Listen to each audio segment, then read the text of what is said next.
Hello friends, आप सभी का स्वागत करता हूं आपके अपने इस यूट्यूब चैनल SCS एजुकेशन में। तो दोस्तों, हम लोग जो है कल आप लोगों को मैथ का प्रैक्टिस करवाए थे। जो मैथ के आपके क्वेश्चन जो बताए थे उसमें से हूबहू आपको क्वेश्चन पूछा गया था। तो आज भी हम लोग देखेंगे केमिस्ट्री का जो आपके एग्जाम में कल पूछे जाएंगे। तो चलिए हम लोग इस वीडियो को स्टार्ट करते हैं। वीडियो स्टार्ट करने से पहले बता दो, अगर चैनल पर पहली बार आए होंगे तो चैनल को सब्सक्राइब कर दीजिएगा, साथ में बेल आइकन को भी प्रेस कर दीजिएगा। और वीडियो अच्छी लगती है तो वीडियो को लाइक करना ना भूलिए, क्योंकि ये वीडियो आपके एग्जाम के लिए बहुत ही हेल्पफुल होने वाला है। तो चलिए हम लोग इस वीडियो को स्टार्ट करते हैं। तो दोस्तों, हमारे द्वारा जो सेट बताया जा रहा है उसमें से आपको बहुत सारे क्वेश्चन पूछे जा रहे हैं। तो आज हम लोग केमिस्ट्री के सेट को देख रहे हैं और यही क्वेश्चन आपके एग्जाम में कल रहने वाले हैं। तो आप लोग पूरे क्वेश्चन की प्रैक्टिस अच्छे से कर लीजिए। तो और आप लोगों के एग्जाम में आप 70 ऑब्जेक्टिव क्वेश्चन रहता है, जिसमें से 35 का क्वेश्चन देना है और कुछ क्वेश्चन आपको इसमें से भी रह सकता है। तो चलिए हम लोग इस वीडियो को पूरे अंत तक आप लोग अवश्य बनिएगा, क्योंकि इसी से क्वेश्चन आपके एग्जाम में रहेंगे। तो पहला हमारा ग्रेफाइट किस प्रकार का क्रिस्टल है? तो ग्रेफाइट एक प्रकार का हमारा सहसंयोजक क्रिस्टल है। कैसा क्रिस्टल है? सहसंयोजक क्रिस्टल है। अब सेकंड में क्वेश्चन की ओर आते हैं। सेकंड में क्वेश्चन हमारा पिंड केंद्रित घनाकार इकाई सेल में परमाणु की संख्या क्या होती है? तो पिंड केंद्रित घनाकार सेल में परमाणु की जो संख्या होती है वह कितनी होती है? तो 2 होती है। कितनी होती है? 2। BCC में कितनी होती है? तो 2 होती है। इसके बाद आप लोग FCC का देख लीजिएगा, ये भी क्वेश्चन में पूछता है। अब आइए थर्ड में क्वेश्चन की ओर आते हैं। विलियन में अनुसंख्यक गुणधर्म का उदाहरण है। विलियन में अनुसंख्यक गुणधर्म का उदाहरण क्या है? तो विलियन में अनुसंख्यक गुणधर्म का उदाहरण हमारा क्वथनांक में उन्नयन क्या है? Boiling evaluation of boiling point. अब आते हैं फोर्थ में क्वेश्चन की ओर। निम्नलिखित में से कौन सा पदार्थ सबसे अधिक हिमांक अवनमन उत्पन्न करता है? तो इसका सही आंसर हो जाएगा हमारा K2SO4 जो है ये सबसे अधिक हिमांक अवनमन उत्पन्न करता है। अब आइए आते हैं फिफ्थ में क्वेश्चन की ओर। द्रवित NaCl के विद्युत अपघटन से कैथोड पर मुक्त होता है। तो द्रवित NaCl के विद्युत अपघटन से कैथोड पर हमारा क्या मुक्त होता है? तो सोडियम मुक्त होता है। तो 5 का जो सही आंसर होगा वो क्या होगा? हमारा B नंबर हो जाएगा। अब आइए आते हैं 6 में क्वेश्चन की ओर। एक इलेक्ट्रोड का मानक विभव दिया हुआ प्लस 0.76 वोल्ट। तो इसका मानक अपकरण विभव क्या होगा? तो 6 का जो सही आंसर होगा वो होगा हमारा C नंबर 0-0.76 वोल्ट। अब आइए आते हैं हम लोग 7वें में क्वेश्चन की ओर। 7वें में क्वेश्चन हमारा चीनी के प्रतिलेपन को ग्लूकोज एवं फ्रुक्टोज बनाने की अभिक्रिया से निम्न प्रकार से दर्शाया जाता है। तो 7 का जो सही आंसर होगा वो हमारा C नंबर छदम प्रथम कोटि अभिक्रिया के द्वारा। किसके द्वारा? प्रथम कोटि अभिक्रिया के द्वारा। अब आइए आते हैं हम लोग 8 में क्वेश्चन की ओर। किसी अभिक्रिया का वेग निम्नलिखित प्रकार से व्यक्त होता है Ka² + B। तो इसका अभिक्रिया की कोटि क्या होगी? तो इसकी अभिक्रिया की कोटि 3 हो जाएगी। ये क्वेश्चन बहुत इंपॉर्टेंट है, ये क्वेश्चन आपके एग्जाम में रहेगा। अब आइए आते हैं 9 में क्वेश्चन की ओर। 9 में क्वेश्चन हमारा विद्युत क्षेत्र के प्रभाव से कोलॉइडल कणों का गमन कराता है। तो 9 का जो सही आंसर होगा वो होगा आपका D नंबर विद्युतीकरण संचलन। क्या होगा 9 का सही आंसर? D नंबर हो जाएगा। अब आइए आते हैं हम लोग 10th में क्वेश्चन की ओर। वह प्राकृतिक पदार्थ जिसे धातु का निष्कर्षण फायदेमंद होता है वो क्या कहलाता है? तो इसका सही आंसर हो जाएगा हमारा अयस्क। अयस्क जो है धातु का निष्कर्षण फायदेमंद होता है।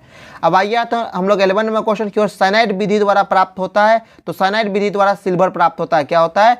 सिल्वर प्राप्त होता है। तो इसका सही आंसर हमारा C नंबर हो जाएगा। ये सभी क्वेश्चन इंपॉर्टेंट है और आप इसकी प्रैक्टिस अच्छे से करेंगे, यही क्वेश्चन आपके एग्जाम में रहने वाला है। निम्नलिखित में से कौन हमारा हाइड्रोजन बंधन नहीं बनाता है? तो HCl जो है ये हमारा हाइड्रोजन बंधन नहीं बनाता है। ये भी क्वेश्चन आपके एग्जाम में कल रहेगा। अब आते हैं 13 में क्वेश्चन की ओर। S8 में सल्फर की ऑक्सीकरण संख्या क्या होती है? तो S8 में सल्फर की ऑक्सीकरण संख्या 0 होती है। क्या होती है? 0 होती है।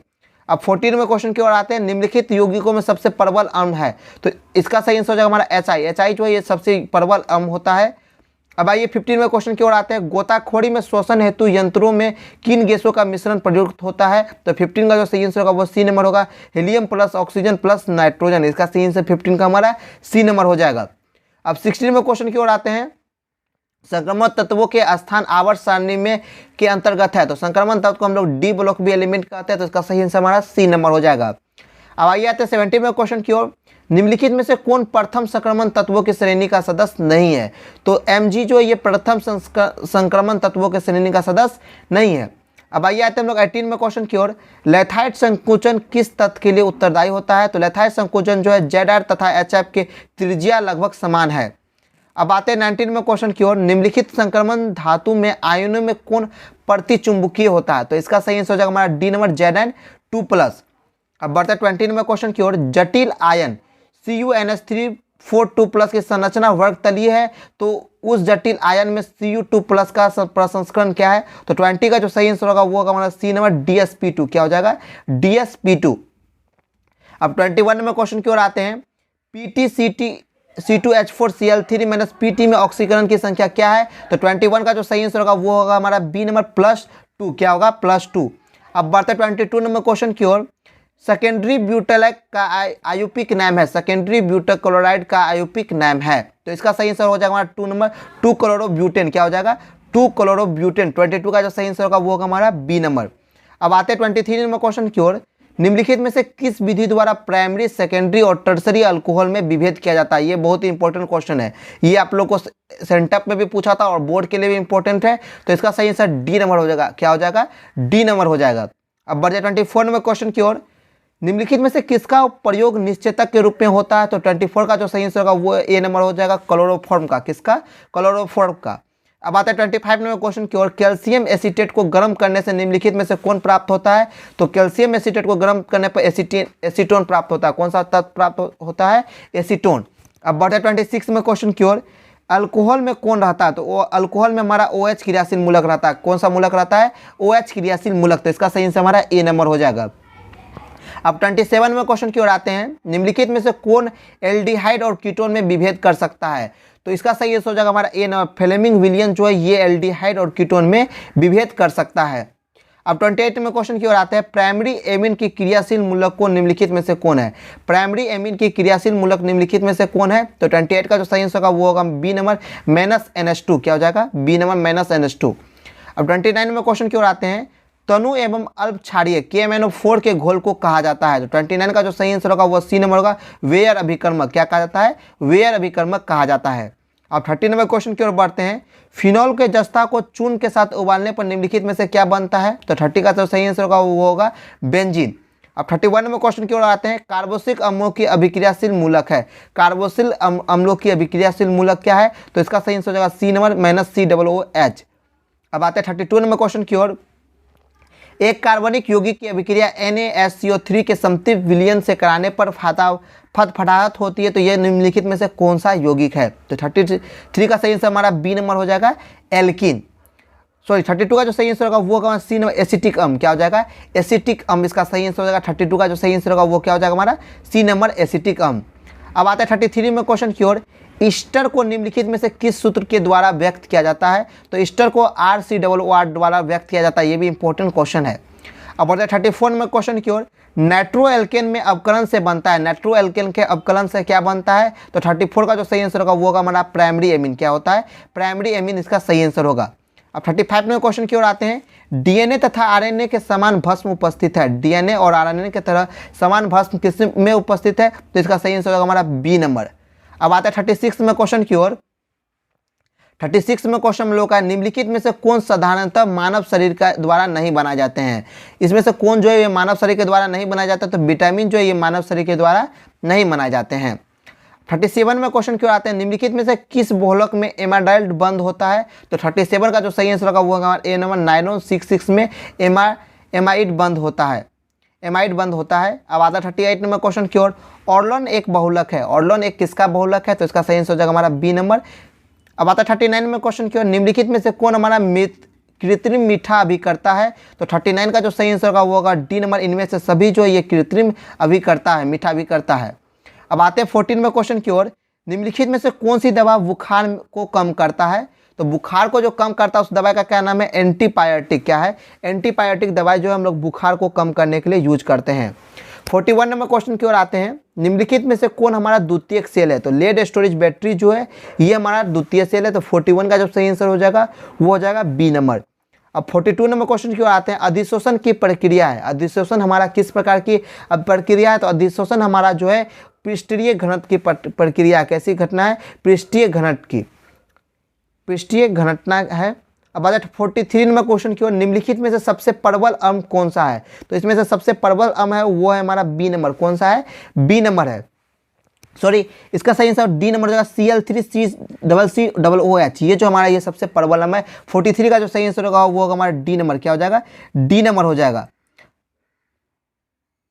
अब हम लोग नेक्स्ट क्वेश्चन की ओर बढ़ते हैं। नेक्स्ट क्वेश्चन हमारा 44 नंबर क्वेश्चन। निम्नलिखित में से टर्सरी एमीन है। टर्सरी एमीन निम्नलिखित में से कौन सा है? तो इसका सही आंसर हो जाएगा सी नंबर। क्या हो जाएगा? सी नंबर हमारा टर्सरी एमीन है, टेट्रा। अब आते हैं 45 नंबर क्वेश्चन के। आरएनए में पाए जाने वाला प्यूरिन भस्म है। आरएनए में कौन सा प्यूरिन भस्म पाया जाता है? तो इसका सही आंसर हो जाएगा हमारा ए नंबर। क्या हो जाएगा? ए नंबर। अब आते हैं 46 में क्वेश्चन की ओर। टेफ्लॉन, पॉलिस्टीन और न्यूप्रिन ये सभी क्या है? तो ये सभी हमारा एक प्रकार का सहबहुलक है। इसका सही से हमारा ए नंबर हो जाएगा। अब आते हैं 47 में क्वेश्चन की ओर। दर्द निवारण की दवाइयाँ कहलाती है, दर्द निवारण की जो दवाइयाँ वो क्या कहलाती है? एनाल्जेसिक। क्या कहलाती है? एनाल्जेसिक कहलाती है। तो इसका सही आंसर हमारा बी नंबर हो जाएगा। 48 में क्वेश्चन आते हैं। निम्नलिखित में से किसमें फ्रेंकल दोष पाया जाता है? तो फ्रेंकल दोष जो है ये हमारा सिल्वर ब्रोमाइड में पाया जाता है। तो इसका सही आंसर हमारा डी नंबर हो जाएगा। 49 में क्वेश्चन की ओर आते हैं। वायुमंडल दाब पर निम्नलिखित में से किसका क्वथनांक सबसे ऊंच होता है? तो 49 का जो सही आंसर होगा वो सी नंबर हो जाएगा, 0.1 MbACl2। अब आते हैं 59 क्वेश्चन की ओर। सोडियम क्लोराइड के जलीय घोल में विद्युत विक्षेपण कराने पर घनायद और ऋणायद पर प्राप्त प्रतिफल है। तो 50 का जो सही आंसर होगा वो होगा हमारा बी नंबर। बी नंबर इसका सही आंसर होगा। क्या होगा? B number. अब नेक्स्ट बढ़ते हैं 51 नंबर क्वेश्चन की ओर। 51 नंबर क्वेश्चन हमारा है, जल में H2GCl2 = 2HCl इसकी अभिक्रिया की कोटि क्या है? तो 51 का जो सही आंसर होगा वो होगा डी नंबर 0। क्या होगा? D number. इसका इस सब टाइप के क्वेश्चन का अभिक्रिया का जो कोटि पूछेंगे ये सब में अधिकतर 0 हो जाता है।